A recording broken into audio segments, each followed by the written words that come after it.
오늘의 주요 뉴스입니다.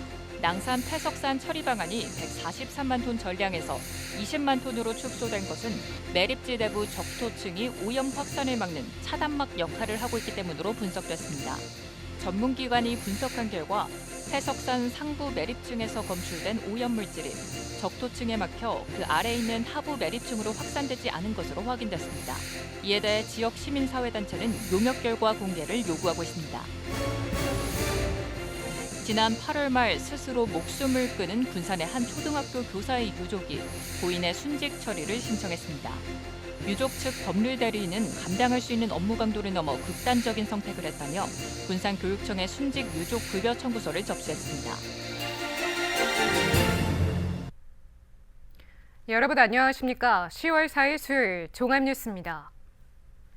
낭산 폐석산 처리 방안이 143만 톤 전량에서 20만 톤 일부 처리로 바뀐 것은 매립지 내부에 있는 적토층이 지하수 용출 현상을 막아주는 등 오염 확산을 저지하는 차단막 역할을 했기 때문으로 나타났습니다. 전문기관이 분석한 결과 낭산 폐석산 상부 매립층에서 검출된 오염물질이 적토층과 그 아래에 있는 하부 매립층까지는 확산되지 않은 것으로 확인된 겁니다.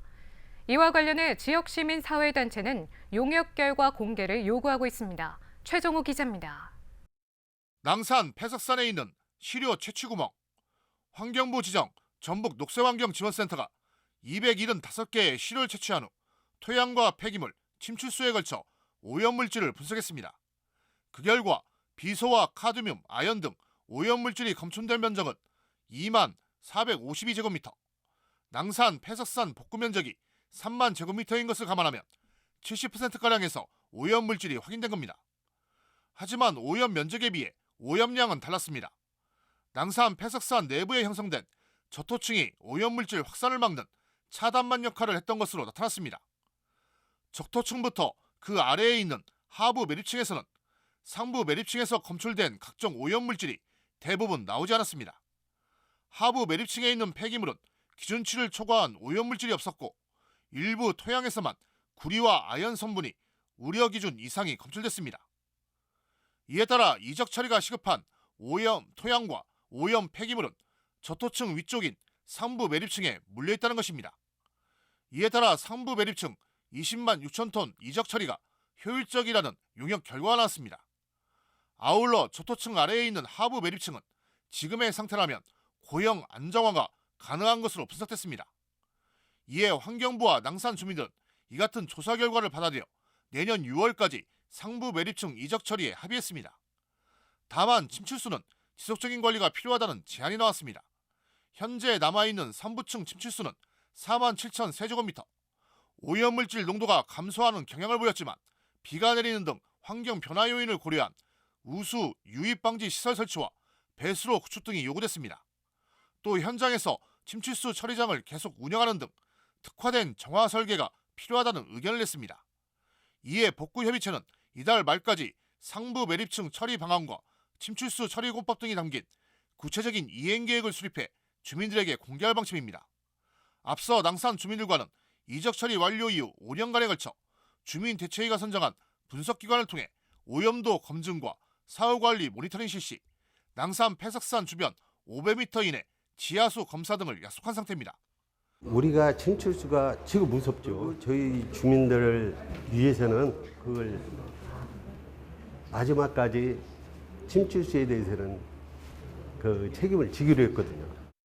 지역 시민사회단체는 복구협의체의 최종 이행계획이 합리적인 것인지 판단하기 위해선 전문 용역 결과 공개가 필요하다고 주장하고 있습니다.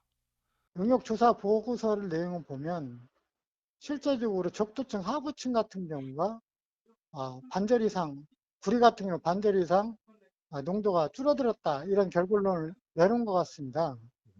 근데 이 용역 결과에 대해서 현재 익산시가 보고서에서 제출한 게 뭐 4장밖에 안 되고 전본, 보고서 원본 같은 경우는 현재 공개를 하지 않고 있기 때문에 적토층을 통해 상하부 매립층으로 나눠진 낭산 폐석산, 하부 매립층 안정화가 가능한 것으로 판단되면서 처리 방안이 전환점을 맞았지만 논란은 여전합니다.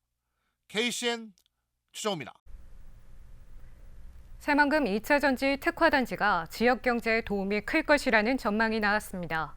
한국은행 전북본부는 3분기 경제 모니터링 결과 지난 7월 2차 전지 특화단지에 새만금이 선정되면서 예비 타당성 조사 면제 등 추가 지원이 가능해졌다고 밝혔습니다.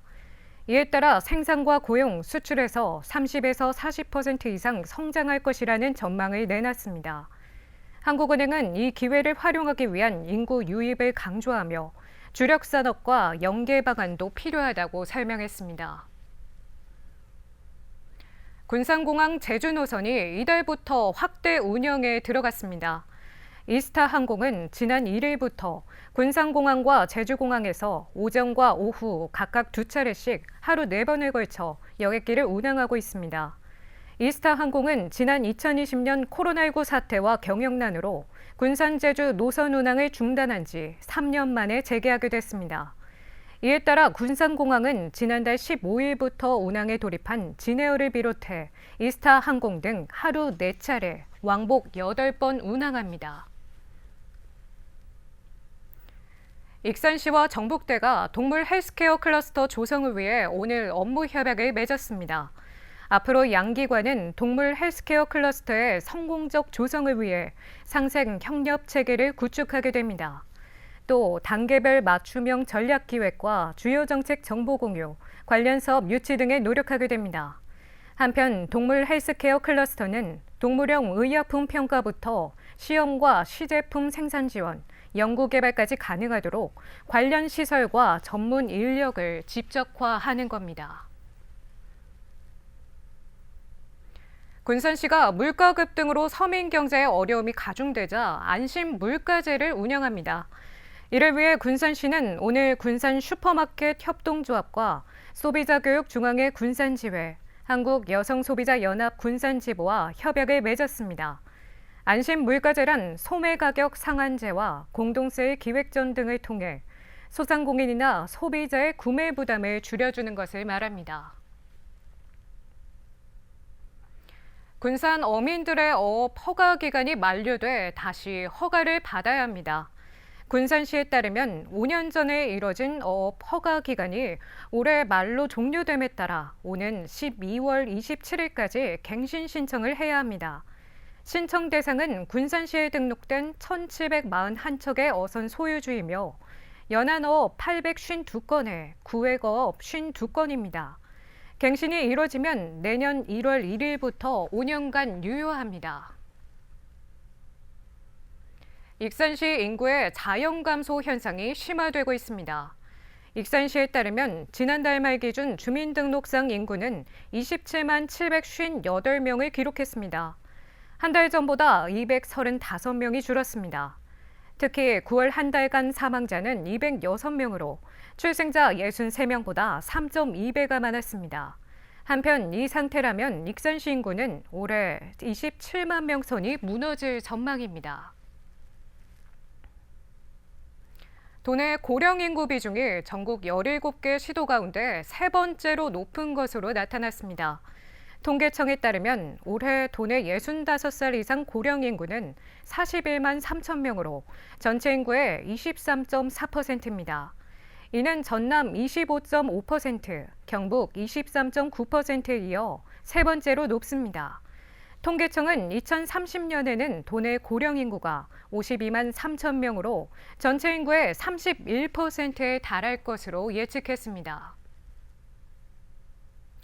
지난 8월 말 스스로 목숨을 끊은 군산의 한 초등학교 교사의 유족이 고인의 순직 처리를 신청했습니다. 유족 측 법률 대리인은 감당할 수 있는 업무 강도를 넘어 과도한 기피 업무까지 맡으면서 극단적인 선택을 했다며 오늘 군산교육지원청에 고인에 대한 순직 유족 급여 청구서를 접수했습니다. 모영숙 기자입니다. 군산의 한 초등학교. 지난 8월 31일 임용 10년 차인 남교사가 동백대교에서 스스로 목숨을 끊었습니다. 해경이 휴대전화 분석 결과 업무 스트레스 고충을 털어놓은 사실이 일부 확인됐습니다. 유족은 업무 가다와 감당하기 어려운 업무 분담이 원인이라며 군산교육지원청에 고인의 순직 처리를 신청했습니다. 유족 측 대리인은 A교사의 업무가 홀로 감당할 수 있는 수준을 넘어섰다고 주장하고 있습니다. 숨진 A교사는 4학년과 6학년을 가르치는 복식 수업을 담당했고 교과 지도 시간은 평균 수업 시수보다 8시간이 많았습니다. 특히 A교사가 일처리하고 만든 일반 문서는 반년 동안 164건, 행정에서 담당해야 할 재정문서만 58건에 달하고 잡다한 업무에 교사들이 기피하는 업무까지 맡아 처리했습니다. 고인이 되신 분이 교사가 맡아야 하지 않을 업무들을 많이 하셨거든요. 예를 들어서 벽시계 구입이라든지 우산 구입이라든지 그리고 돌봄 전담사 관리라든지 방과후 강사 관리라든지 이러한 관리는 교사 업무가 아니에요. 이러한 업무들에 대해서 제대로 업무 분장이 됐는지. 유족 측 대리인은 학교 업무에 대한 부담과 학교장과의 마찰, 이로 인한 자존감 하락이 극단적인 선택으로 이어졌다고 보고 있습니다. 전북교사 노동조합은 A교사의 사인을 지나친 업무 스트레스로 보고 순직 인정이 당연하다며 도교육청에 감사를 요청한 상태입니다. 도교육청에는 감사 요청을 했습니다. 업무 분장이 잘 됐는지 그리고 업무 과다 스트레스가 맞는지 이 확인을 위해서 했고요. 군산교육지원청에서는 유족 측의 의견 그리고 학교의 의견, 해경 발표 이 세 가지를 종합해서 사망 경위 보고서를 작성하는 것으로 알고 있습니다.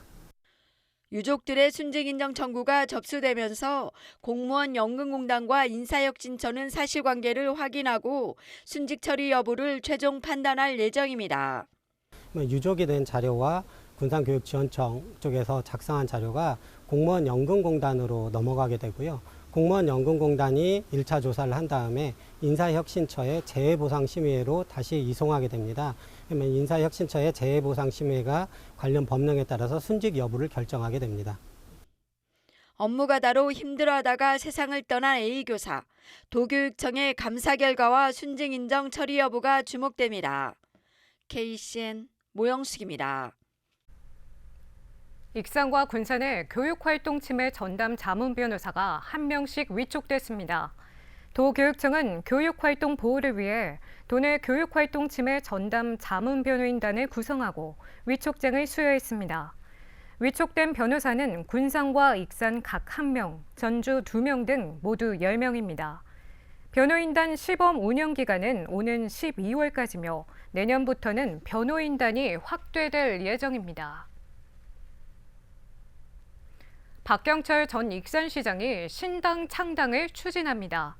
박 전 시장은 내년 4월 총선에서 20석을 목표로 가칭 국제정의와 한민족 연합당 창당 발기인 대회를 오는 27일 연다고 밝혔습니다. 또 황세현 도서출판 중원문화 대표는 내년 총선에서 민주당 익산을 경선에 나서겠다고 밝혔습니다. 고군산군도 김양식 농가의 채묘가 이달 초부터 본격화될 전망입니다. 전라북도 수산기술연구소는 최근 수온 등 해왕 자료를 검토한 결과 올해 김채묘의 적정한 시기는 10월 초 이후로 예측된다고 밝혔습니다. 수온이 높을 때 채묘를 진행할 경우 영양염의 농도가 높아져 김 양식장이 피해를 입을 수 있어 22도 아래로 떨어져야 채묘량과 포자 부착률이 높아지기 때문입니다. 또 올해 채묘 시기 전 강수량이 평년 대비 129에서 270% 수준으로 영양염이 풍부해 황백화 현상은 발생하지 않을 것으로 전망했습니다. 익산 지역 섬유 공장에서 일하던 50대 노동자가 지게차에서 떨어져 병원에서 치료를 받았지만 끝내 숨졌습니다.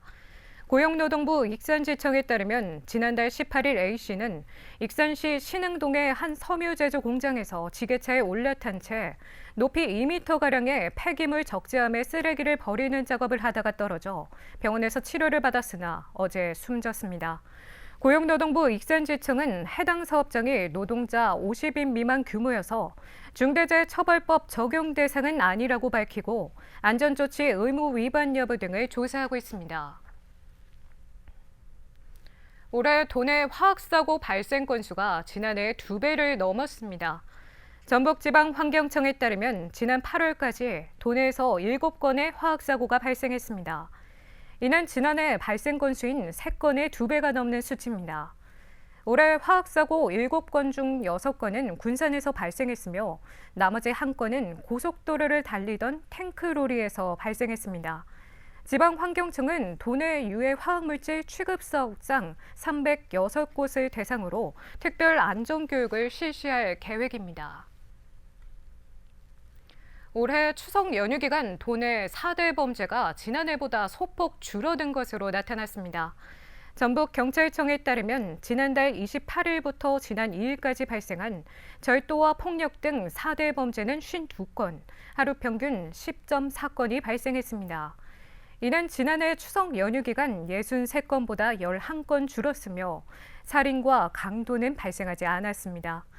교통사고는 같은 기간 하루 평균 12.6건에서 11.8건으로 줄었고 사고로 인한 부상자는 94명에서 115명으로 소폭 증가했습니다. 군산시가 희망저축계좌 가입자를 오는 12일까지 모집합니다. 신청 대상은 일을 하고 있는 생계 및 의료 수급자로 3년간 매달 10만 원 이상을 저축하면 국가 지원금과 함께 1,440만 원을 받게 됩니다. 다만 3년 만기 전에 중도 포기를 하거나 근로활동을 중단하게 되면 본인이 적립한 금액만 받게 됩니다. 2023 KBL컵 대회가 군산 월명체육관에서 열립니다. KBL에 따르면 오는 8일부터 15일까지 프로농구 10개 구단과 국군 체육부대 상무 등 모두 11개 팀이 4개 조의 조별리그를 벌인 뒤 토너먼트 방식으로 우승팀을 가립니다. 결승전은 오는 15일 오후 2시에 열릴 예정입니다. 한편 KBL컵 대회는 올해로 4번째로 개최됐습니다. 계속해서 전북권 뉴스입니다. 도내 연구개발 지원 예산이 전국 전체 대비 4%도 넘지 못한 것으로 나타났습니다. 민주당 민형배 의원이 공개한 자료를 보면 지난해 도내에 투입된 연구개발 예산은 9,759억 원으로 전국 전체 예산의 3.8%에 불과했습니다. 반면 대전, 충남북, 세종 등 충청권 비중은 37.1%로 가장 높았습니다. 이어 수도권이 33.4%로 나타나 정부가 지원하는 연구개발 예산의 지역별 격차가 큰 것으로 드러났습니다. 도내 농협조합원 중 신용불량자 비율이 크게 늘어난 것으로 나타났습니다. 민주당 신정훈 의원에 따르면 올 들어 지난 8월 말까지 도내 농협조합원 가운데 신용불량자는 1,098명으로 지난해보다 10.8%나 늘었습니다. 또 신용불량자 1명당 1억 7,800만 원을 연체한 것으로 분석됐습니다. 신 의원은 농가 소득이 줄면서 신용불량자가 늘고 있는 것이라며 정부 차원의 대책 마련이 시급하다고 강조했습니다. 술을 먹고 차를 몰다 교통사고를 낸 혐의로 현직 경찰 간부가 직위 해제됐습니다. 전북경찰청에 따르면 순창경찰서 소속 A 경감은 추석 연휴 첫날인 지난달 28일 밤 10시 30분쯤 순창군 순창읍 한 도로에서 술을 마신 채 차를 몰다가 갓길에 세워진 승용차를 들이받은 혐의를 받고 있습니다. 또 A 경감은 신고를 받고 출동한 교통경찰관의 음주 측정 요구를 거부했고 추후 조사에서 범행을 인정한 것으로 알려졌습니다. 지금까지 전북권 뉴스 조아갑니다. 익산시가 2023년 시정발전 아이디어를 공모합니다. 시는 문화관광도시와 교육복지도시 등 5개 분야에 대한 시정 아이디어를 오는 27일까지 공모한다고 밝혔습니다. 신청 자격은 누구나 신청할 수 있으며 접수된 아이디어는 소관부서의 검토와 2차례 심사를 거쳐 우수 제안자를 선정합니다. 우수 제안자는 최대 200만 원의 상금을 수여합니다. 익산시와 익산문화관광재단이 반려동물 동반 숙박형 프로그램을 운영합니다. 오는 7일에는 반려동물과 보호자가 함께 참여하는 2023 댕동회와 익산 댕댕캠프가 다송 무지개 매화마을에서 진행될 예정입니다. 특히 2023 익산 댕댕캠프는 익산 숙박형 프로그램으로 1박 2일간 캠핑과 댕댕파티 등 야간 이색 콘텐츠가 제공됩니다. 댕동회는 패티켓 강연, 플리마켓 등 체험존과 반려동물 운동회로 진행됩니다. 익산시가 호남 제주 지역 지자체 지역통계 정책 활용 공모전에서 최우수기관으로 인정받았습니다. 시에 따르면 기획재정부 호남지방통계청이 주관한 이번 공모전에서 호남 지역 지자체 45곳, 지역연구원 3곳, 한국은행 지역본부 3곳 등이 참여한 가운데 지역통계 정책활용 서비스 우수 사례가 발표됐습니다. 시는 농업 경영 실태 전수조사를 통한 소농 기준 마련, 소농 유통 비용 감소, 판로 확대 등 소농 맞춤형 지원 정책을 추진했다는 점에서 좋은 평가를 받았습니다. 1위 공고 김태희 선수가 중국 항저우 아시안게임 해머 던지기 종목에서 한국 기록을 처음으로 갈아치우며 사상 처음 메달을 획득했습니다. 김 선수는 여자 해머 던지기 결선에서 64m 1사를 던져 동메달을 차지했습니다. 특히 지난 2012년 강나루 선수가 세웠던 종전 한국 기록인 63m 80을 11년 만에 넘어서며 한국 기록과 한국 고교 기록을 동시에 보유한 선수가 됐습니다. 군산시가 주민들의 민원 상담 제도인 달리는 국민신문고가 진행됩니다. 시는 오는 13일 오전 10시부터 오후 4시까지 군산시 자원봉사센터 2층 강당에서 달리는 국민신문고를 운영한다고 밝혔습니다. 달리는 국민신문고는 지역 주민의 민원을 해결하기 위한 민원 상담 제도입니다. 주민들은 사회복지와 생활법률, 의료 분야 등 모든 행정 분야를 상담할 수 있습니다. 다음은 우리 동네 소식입니다.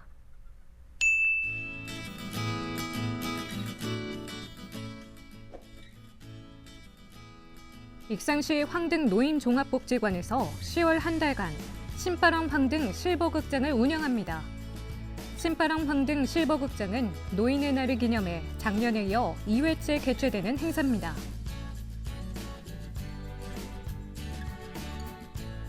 군산시는 오는 13일 오전 10시부터 오후 4시까지 군산시 자원봉사센터 2층 강당에서 달리는 국민신문고를 운영합니다. 이번에 운영하는 달리는 국민신문고는 행정 분야, 생활법률, 노동관계 등에 대해 상담받을 수 있습니다.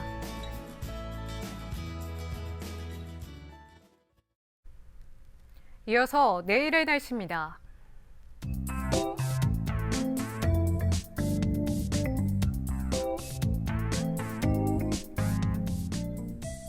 내일 전북은 맑겠습니다.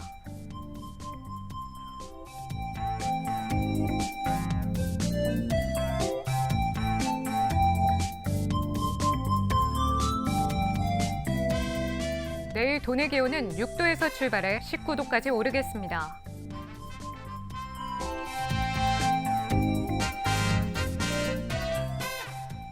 내일 군산은 맑고 18도까지 오르겠습니다.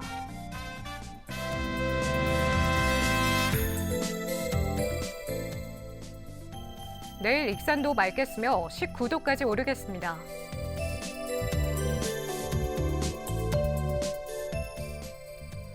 바다의 물결은 서해남부 먼바다에서 매우 높게 일겠으니 해상 안전에 유의하시길 바랍니다. 날씨였습니다. 이상으로 KCN 종합뉴스를 마칩니다. 정확한 보도로 늘 함께하겠습니다. 시청해주신 여러분 고맙습니다.